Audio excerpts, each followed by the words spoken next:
Deb, thanks. And really, tonight's story begins back in August, right after the lockout was settled. The Islanders and Edmonton Oilers made a big trade. Michael Peca became an Oiler, Mike York an Islander, and after a slow start by York, he has really come around. You know, he's always been a good offensive player with good instincts and handling the puck, making plays, scoring goals, but I think a lot of people were a little bit bewildered by his start this year. But lately, he has really been something. Three games with three consecutive games with goals, I should say, and he's been all over the net. He's been passing it, he's been finding loose pucks, he's been shooting the puck, he's been doing a lot of things right, including setting up his line mates as he did here against St. Louis with the beautiful pass to Jason Blake, who streaked up the ice to score the goal. So for Mike York, he's finding the puck, he's going to the net, and good things are starting to happen for him. Well, it sure happened big in St. Louis with 5 points, 7 points in all over the last 3 games. And we asked him just a little while ago how he feels going up against the Oilers tonight. And here's the party of the second part, Michael Peca, who's had a slow adjustment, Joe, to playing in Edmonton. Well, you know what he said? He said the year off really hurt him, and not only scoring goals, because he had trouble scoring goals back a couple of years ago, but just from an emotional standpoint of getting back into it and playing at that high emotional level.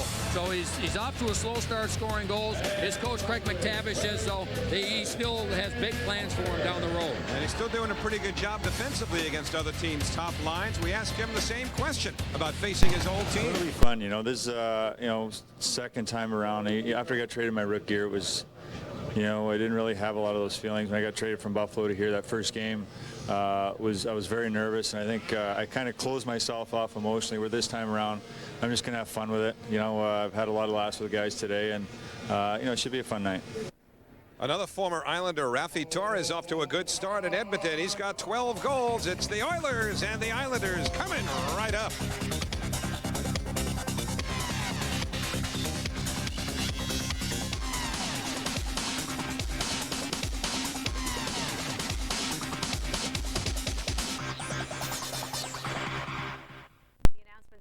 Craig McTavish is starting Michael Peca's line, so he gets a chance to start back at the Coliseum. It is our New York Lottery goaltending matchup, and Rick DiPietro with those bright orange pads will also be wearing a microphone. So we want to let you know that it should be a fun night. Ricky is so chatty, he doesn't stop talking, I think, from the moment he gets up probably till the moment he closes his eyes for the night. So during this 2.5-hour game, we should hear quite a bit. It's a name you will hear and a voice you will hear right throughout this game. Hopefully. We've got Ricky Mike. Oh, yeah, they'll find something. And, of course, Michael Peca in his return in a game that is brought to you by Panasonic in high definition. Panasonic, ideas for life. Now, Peca starts out on a line between Fernando Pisani, number 34 on right wing, and Ethan Moreau, number 18 on the left. And for Peca, well, the goals didn't come his last couple of years with the Islanders either. And between the year off, and just wonder about what the toll has been over the years of that Darcy Tucker hit. What is he going to be offensively the rest of his career? Well, the other thing is that he didn't think it'd be this difficult. The move to Edmonton, as far as moving his family and his kids and getting a house and selling a house here, and that everything that is involved with that. And the travel out. Yeah, it was much more difficult than he anticipated. He's had it pretty easy between playing in Buffalo and on Long Island when it comes to the amount of travel that you do, the length of the travel over the course of a year. That's part of the adjustment. And now Brent Sopel slaps a centering feed away. Morrow gets it back, and it'll be held by Rick DiPietro. Well, it's Michael Peca's return, and he's being honored here at the Coliseum. A little video presentation. It's a nice move on the part of the Islander management. And well deserved. Boy, you bet. You think back to when the trade for Peca was made in the summer of 2001. He came out so enthusiastically saying all the right things about wanting to play on Long Island, wanting to get things turned around. And when you consider what the state of the team was for the years leading up to that, there weren't players that were coming here and saying the things and ultimately doing the things that Michael Peca did for this franchise. And that, you're right, Joe, that ovation that he received, very well deserved. He helped put the hockey team back on the map. I mean, there were a lot of players. Remember, nobody owned a house here. Nobody lived here. I mean, he got here, bought a house right away, and kind of set the tone for a lot of other players. And now the Oilers, Alex Hemsky, number 83, dumps it into the corner. Ryan Smith, number 94, pinned in by Lukowich. Lukowich and Ninema, the defense pair. Yashin, Asham, and Shatan, the forwards. And Shatan plays it rink wide for Aaron Asham. Steve Staios, number 24, stepped up and chipped it away. And this line, the Asham line, Edmonton Oilers have always been a class organization. I'm talking this morning about the ceremony they had for Paul Coffey, and now here we go. Godard and Laraque. They decided to go, and they saw themselves lined up against each other. Laraque with a couple of big left hands. He got the better of Godard early on. Godard trying to even it up and return fire. Laraque had a pretty good hold of Godard's jersey, preventing him from getting his hand loose. And now as Godard is able to fling a right-hander too, Laraque falls on top of him, and the linesmen David Brisebois and Derek Nansen will peel him apart. Now, George Laraque is a very, very strong individual. Big, yes, and extremely strong. Boy, that didn't take long, did it? The 2 fourth lines get out there in the first 2.5 minutes. One, here's the other one over here. Take the stuff off, get loose. Well, it's the 6th fight that Godard has had this year, and just to put that in some sort of perspective, he's averaging just 2 minutes and 36 seconds of ice time per game. So if he sees a guy who's a worthy combatant, they don't wait around for something to happen. They're all doing it around the league, aren't they? Those are the only fights you see. And now Lukowich couldn't get it all the way around. It comes in front. One big save by DiPietro, and another on Ryan Smith. Hornkoff, Smith, and Hemsky all had chances, and DiPietro with the first great goaltending flurry of this game. Yeah, great first save, and then was able to get the rebound as well. There's Hornkoff with the pass, Hemsky with the shot. Ryan Smith is always around the net. He's digging in there, trying to get a loose puck. And the Islanders with a giveaway in their own zone turns into 2 good scoring chances for Edmonton. Michael Peca wins a draw. Smith a drive, and that's in it as far as scoring chances really for either side. Reasoner put it through the slot, nobody home. But again, it seems that most of the period's been in the Islander end. Here's a centering feed and a good save by DiPietro on Moreau. Boys, he's had to make some quality saves. Not many shots. That was only the 7th for the Oilers, but I'd say 4, maybe 5 of their shots have been of the high quality variety close in. See how Edmonton, they just go to the net and they just throw the puck to the net, get everybody going there, and try and get something to happen. Peca wins another draw. Moreau a shot, kick save DiPietro. Pisani missed the rebound. Shots are 9-2 Oilers. A little floater by Stoll. And how about this line? I think Steve Sterling recognizes his team doesn't have any jump. Now there's Torres. And Colley just challenged Torres. Yeah, went right after him. And Torres got the better of it. That was interesting. Colley went right to Torres, tapped him with the stick a couple of times. Torres said, all right, let's go. Okay, fine. But there was a line of Colley, Asham, and Godard. And I think that was put together by Steve Sterling to try and get his team a little life and get this crowd into it somewhat. Colley got the message. Fernando FSNY Goal have a 1-0 lead on the Islanders, and we're so pleased to welcome in the former captain, now with Edmonton, Michael Peca. So you took the opening faceoff. How was it out there against your former team? Yeah, it was really fine. You know, like I said earlier, I don't have the jitters I had when we played Buffalo for the first time, and I think it's because that year was away and there's a lot of new faces. So, you know, I feel very calm, and I think, you know, as a team, you know, getting to the team part of it, you know, we came out with a strong start as we knew we had to. What do you remember most about your time on Long Island? You know, there's so many things that I remember, you know, from, you know, everybody within the organization that were so kind, and not just myself, but my family and, you know, our friends and family that are in the area. And, you know, I get to spend some time with them all tonight till the wee hours of the morning, and looking forward to it. All right, one last thing just about that first period. It seems like you all spent most of the period in front of Rick DiPietro. I know he's got a mic on. Did you talk to him at all about that? Yeah, I asked him if he had the mic just to make sure, so now I can talk to him a little bit, make sure I'm getting him in trouble with the big guy. But, you know what, our game plan was to come in and be aggressive, use our team speed, which is probably our strongest asset. We had a bit of a slow game, and especially a slow start in Philadelphia. Want to make amends on that, and, you know, kudos to us. All right, just like old times, Michael Peca at the intermission. Thanks. We'll see you later. Thanks, okay. A quick break, and we'll continue with more right after this. 1-0 lead for Edmonton. This is a very chatty goaltender. We'll see what he had to say, but for him on a night like this, all about communication.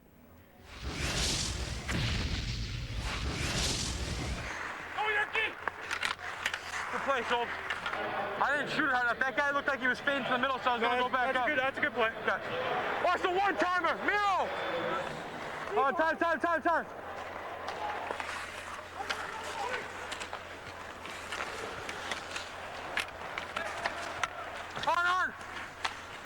On!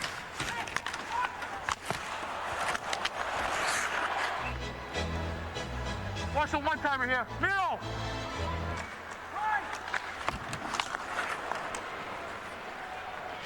Godzi, watch the one-timer here, Godzi.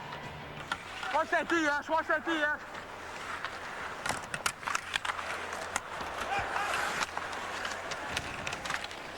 Chip. On. Through the mask of Rick DiPietro, that is... Hunter stays in front. York was trying to get it there. Now instead goes to Sokol. His wrist shot. Save. Rebound. Blake. Oh! Jason Blake will never have a better opportunity. And UC Markkanen robbed him. What a save. And Blake just went and patted him on the pads. Hunter was in front. He missed on the redirection.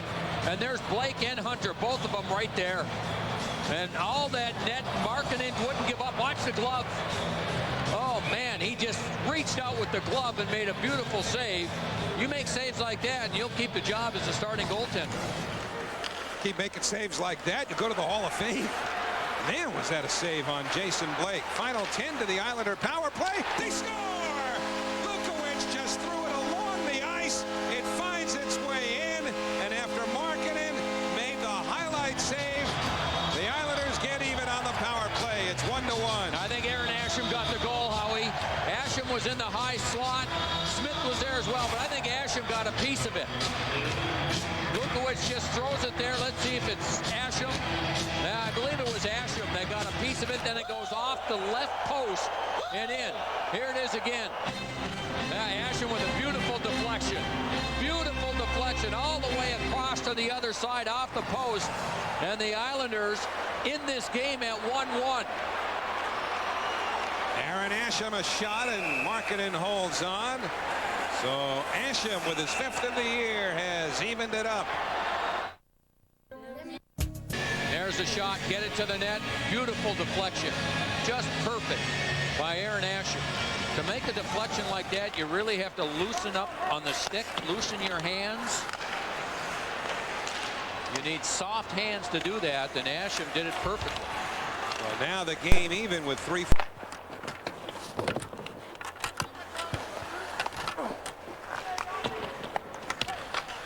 Play, Yanni. Good play, Yanni. I won't hit him hard.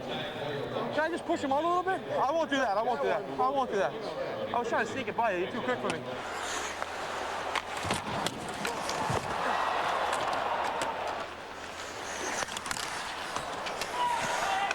Perry, watch that guy.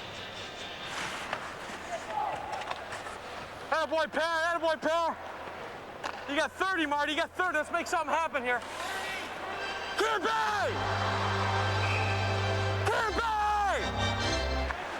Time. 8 seconds. 8. So, encouragement. Well, I'm not sure what he was saying there. Was he saying?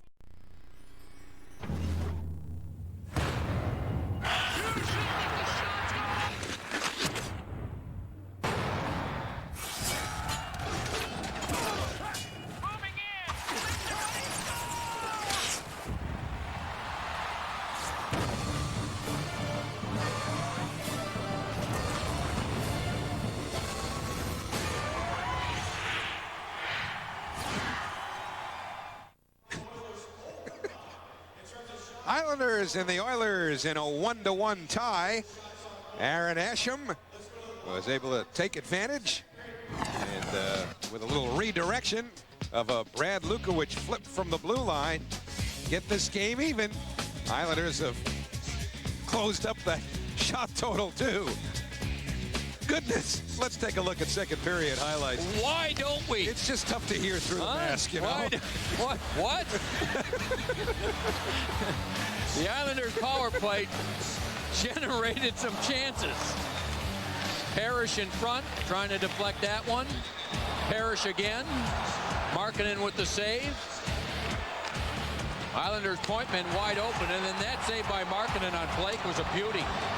On the rebound, Blake was there, and then the Islanders, they trailed, remember, 1-0, and then Asham will end up tying it.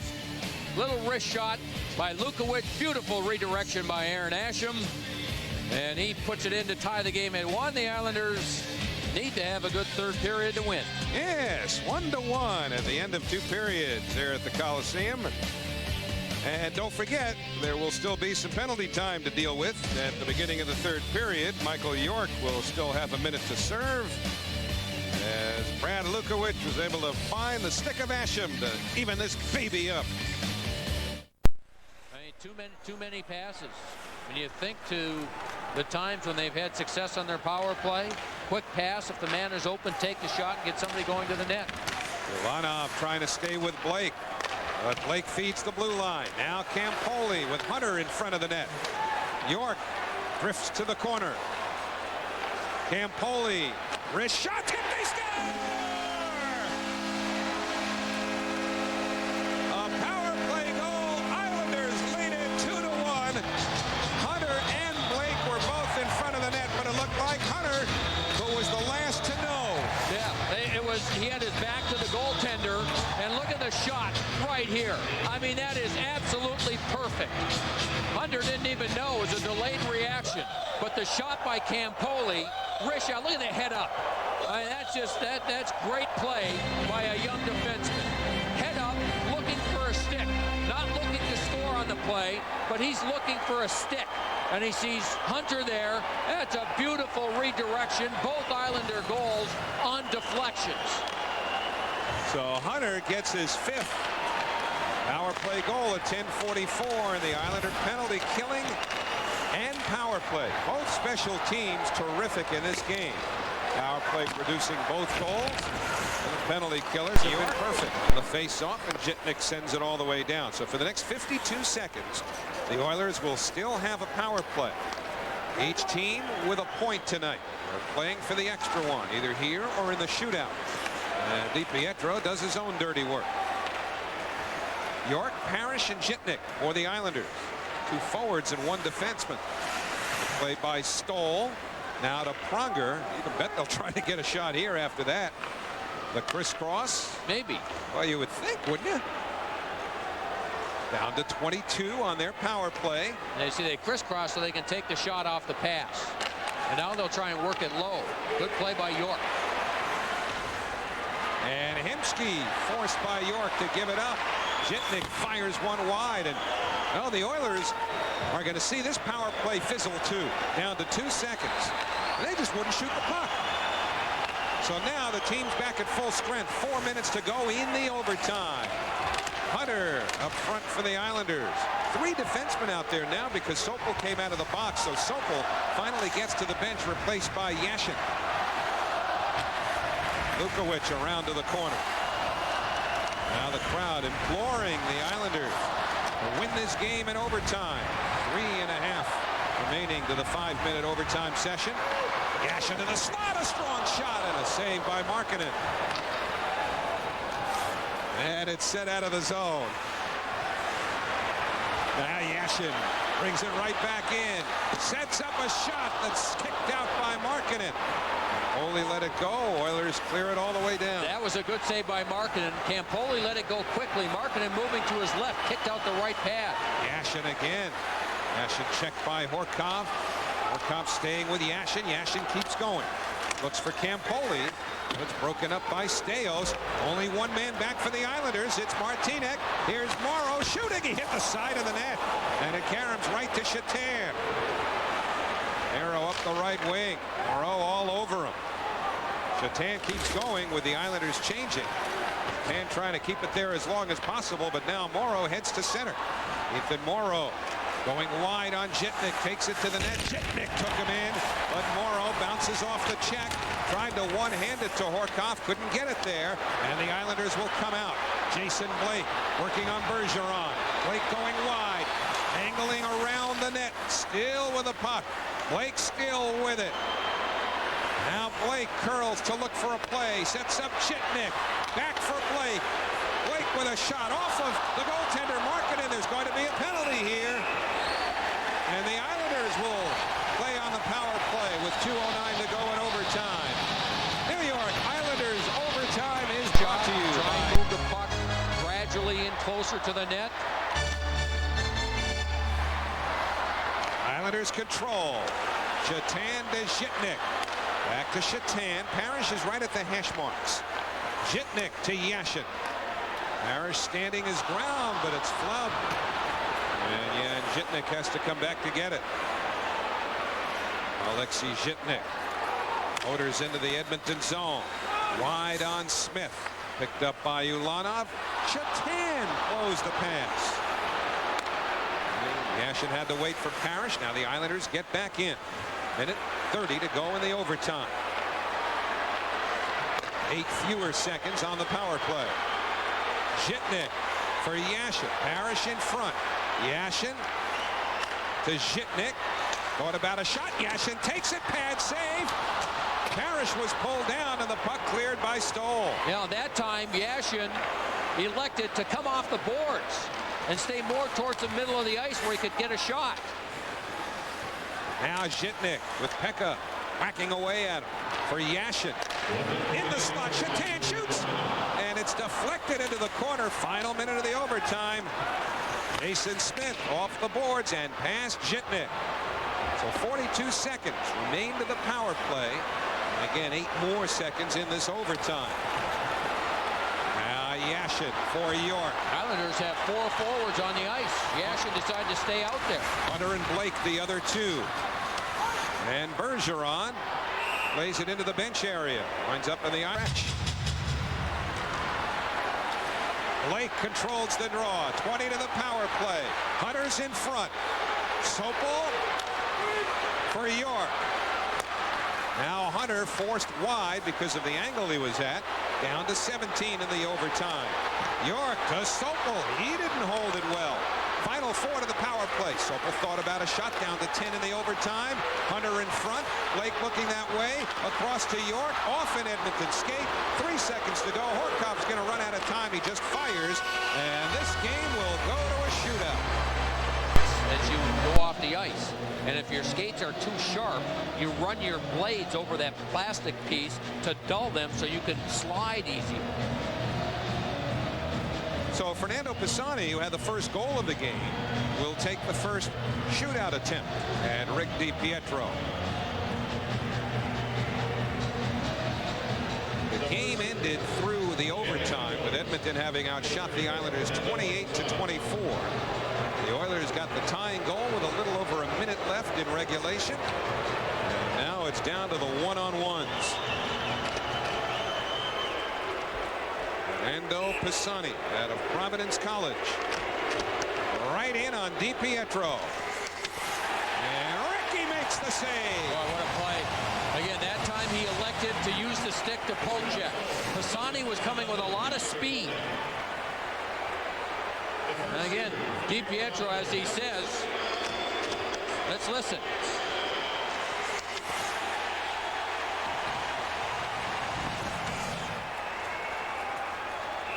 Now Yashin. And he scores! Alexei Yashin gets the Islanders on top in this shootout, 1-0. Boy, he let that shot go quickly, didn't he? And this time he didn't hold on. Just watch the release. Bang! He let that shot go before Markkanen could get set. Beat him right through the legs. Quick release by Yashin. So Hemsky now will go wide on DiPietro. And he scores. Oh, what a goal. Great move Wow. by Ales Hemsky. I mean, he just waited and slowed down to the point where he almost stopped. He's got great hands, Hemsky, but watch him just slow down here. Stop, stop, stop, and then just slide it through the pads. Beautiful That's something. That's talent there. Now it's Jason Blake, who won the shootout in Pittsburgh. And he misses upstairs. The shootout score, Edmonton 1, the Islanders 1. So it'll be Ryan Smith. Number 94, Ryan Smith. The Islanders will have Trent Hunter. If Smith misses here, Hunter would have a chance to win it for New York. Here comes Ryan Smith. And DiPietro the save. So the Islanders now with the advantage. Tried to go through the legs, and Rick covered him up. You know, what a huge point this would be for the Islanders. If they could get through this game with 2 points, they'd go back to the locker room and you'd hear a huge sigh of relief. Trent Hunter with the game on his stick. Wins it for the Islanders. He went top shelf on Marketing. And the Islanders win the game by an official score of 3-2. They win the shootout 2-1, and they steal 2 points. Now, Steve Sterling was telling Trent Hunter he was trying to be too fine earlier in the year with his shots. Well, he was just fine there. I mean, that was perfect. Just underneath the crossbar and hits the back post. Watch the move. Delay, and then upstairs. Gets the goaltender to go down to the ice. He faked the shot. Watch him. Fake. Gets the goaltender going down and puts it up. What a goal. What a goal. That is a tremendous goal. And there, that was fine. That was just perfect. He didn't have much room. Beautiful move by Trent Hunter. What a 2 points for the Islanders. I mean, they found a way to steal 2 points because this certainly wasn't their best game, but they found a way to get the points. So Trent Hunter delivers a goal which put New York in front of the third period during regulation time. And a decisive shootout goal. DiPietro, the third star of the game. I had him at 1. Now they're telling me he was the second. Who was the third? Star for the New York Islanders. Now Hunter was good. I mean, it's hard to take the #1 star away from Hunter. I just thought DiPietro kept his team in it, gave him a chance to win this game. But Hunter was good also, and he has been good.